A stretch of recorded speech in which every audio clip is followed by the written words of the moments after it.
मुगल काल के गदर से निकला महान कृष्ण भक्त। ये कहानी है अमीर पठान परिवार में जन्मे सैयद इब्राहिम खान की। नमस्कार, मेरा नाम दृष्टि मिश्रा है और आप देख रहे हैं TFI यानी थिंक फॉर इंडिया। मानुष हो तो वही रस खान, बसो मिली गोकुल गांव के ग्वारन। इन पंक्तियों में इस उत्कटता को देखा जा सकता है कि यदि अगले जन्म में मनुष्य की योनि प्राप्त हो तो मैं वही मनुष्य बनूं जिसे ब्रज और गोकुल गांव के ग्वालों के साथ रहने का अवसर मिले। यह अभिलाषा है कृष्ण भक्त कवि रस खान की। एक समृद्ध पठान परिवार में जन्मे रस खान का मूल नाम सैयद इब्राहिम था। विभिन्न उपलब्ध स्रोतों से यह जानकारी मिलती है कि ये अकबर के समकालीन थे।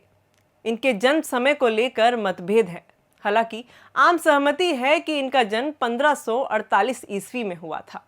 एक ऐतिहासिक तथ्य के अनुसार कन्नौज के एक काजी सैयद अब्दुल गफूर ने मुगल शासक हुमायूं को आश्रय दिया था जब वह शेर शाह सूरी का पीछा कर रहे थे। इससे प्रसन्न होकर अपनी कृतज्ञता का भाव व्यक्त करते हुए हुमायूं ने गफूर को खान की उपाधि दी। संभवतः सैयद इब्राहिम इनके ही वंश के थे। नाम के साथ जुड़ा खान शब्द भी इसी वंशानुक्रम को परिलक्षित करता है। जन्म समय की भांति ही इनके जन्म स्थान को लेकर भी पर्याप्त मतभेद विद्वानों में है।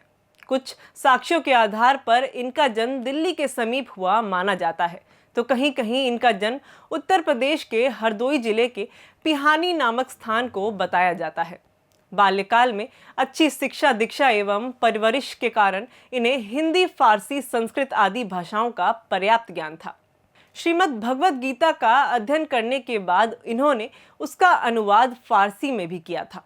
सैयद इब्राहिम के रसखान बनने की कहानी के कई किस्से प्रसिद्ध हैं। कहा जाता है कि सैयद इब्राहिम एक युवती के प्रेम में अत्यधिक डूबे हुए थे और उससे बेहद मोहग्रस्त थे। एक बार जब वह श्रीमद् भगवद गीता का पाठ कर रहे थे तो उन्होंने गोपियों और कृष्ण के प्रेम प्रसंग का वर्णन पढ़ा। वृंदावन में गोपियां प्रतिदिन कृष्ण को अपने बीच हंसते बोलते, बंसी बजाते, गाय चराते हुए देखती थीं और इसी ने उन्हें कृष्ण के प्रति अनुरक्त कर दिया।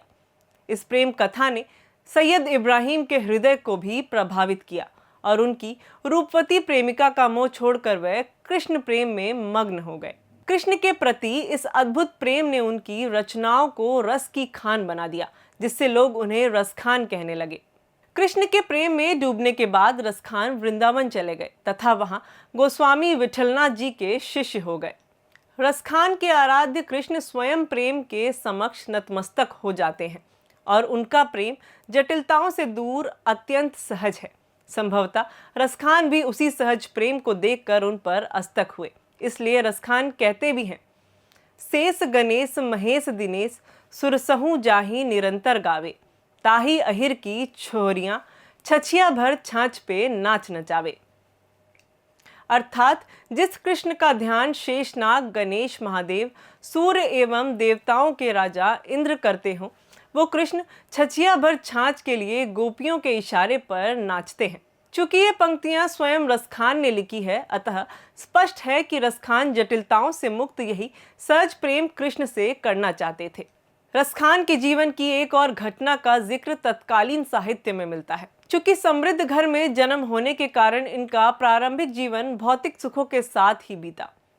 उस समय के एक ग्रंथ 252 वैष्णव वन की वार्ता में इनके लौकिक प्रेम की एक घटना उल्लिखित है। इसके अनुसार दिल्ली में एक साहूकार का एक बहुत सुंदर बेटा था। उस छोरे से रसखान का मन ऐसा लगा कि वह सदैव उसी के पीछे फिरा करते थे और उसका जूठा खाने से लेकर प्रत्येक समय उसी की गुलामी करते थे। किसी लड़के के प्रति उनकी गुलामी करते देख दूसरी बड़ी जात वाले मुसलमान व्यक्ति एवं काजी आदि रसखान की काफी निंदा करते थे, किंतु रसखान किसी की परवाह किए बिना ही उस लड़के में अस्तक रहते थे। एक दिन 4 वैष्णव मिलकर भगवत वार्ता कर रहे थे। इस वार्ता के दौरान ऐसी बात निकली कि प्रभु में ऐसा चित्त लगाया जाए जैसे रसखान का चित्त साहूकार के बेटे में लगा हुआ है। इनकी ये बातें रसखान ने सुनी और कुछ शर्मिंदा होते हुए रसखान ने पूछा कि तुम लोग मेरी बात क्यों कर रहे हो। जब वैष्णवों ने कहा जो बात थी सो कही, तब रसखान बोले, प्रभु का स्वरूप जब दिखाई दे तब तो चित्त लगाया जाए। तब उस वैष्णव ने उन्हें श्रीनाथ जी का एक चित्र दिखाया। उसे देखते ही रसखान ने चित्र ले लिया और मन में ऐसा संकल्प किया कि जब ऐसा रूप देखूंगा तभी अन्न ग्रहण करूंगा। इस तरह रसखान लौकिक प्रेम से वितृष्ण होते ही वृंदावन आ गए और कृष्ण के प्रेम में डूब गए। कुल मिलाकर ये कहा जा सकता है कि सैयद इब्राहिम नामक समृद्ध परिवार से आने वाले पठान लौकिक सुखों को छोड़कर कृष्ण के प्रेम में ऐसे लीन हुए कि आज भी कृष्ण भक्तों की चर्चा में मीरा और सूर्य के समतुल्य ही रसखान का नाम लिया जाता है। कृष्ण प्रेम में लिखे रसखान के सभी पद उत्तम कोटि के हैं। ये पद इस प्रकार लिखे गए हैं कि यदि संकेत ना किया जाए तो ऐसा नहीं लगेगा कि ये किसी मुसलमान रचनाकार ने लिखे हैं। भारतेंदु हरिश्चंद्र ने जिन मुसलमान हरिभक्तों के लिए कहा था, इन मुसलमान हरिजन पर कोटिन हिंदू वारिये, उनमें रसखान का नाम सर्वोपरि है। लगभग 45 वर्ष कृष्ण की आराधना करते हुए 1628 ईस्वी के आसपास रसखान का जीवन काल समाप्त हो जाता है।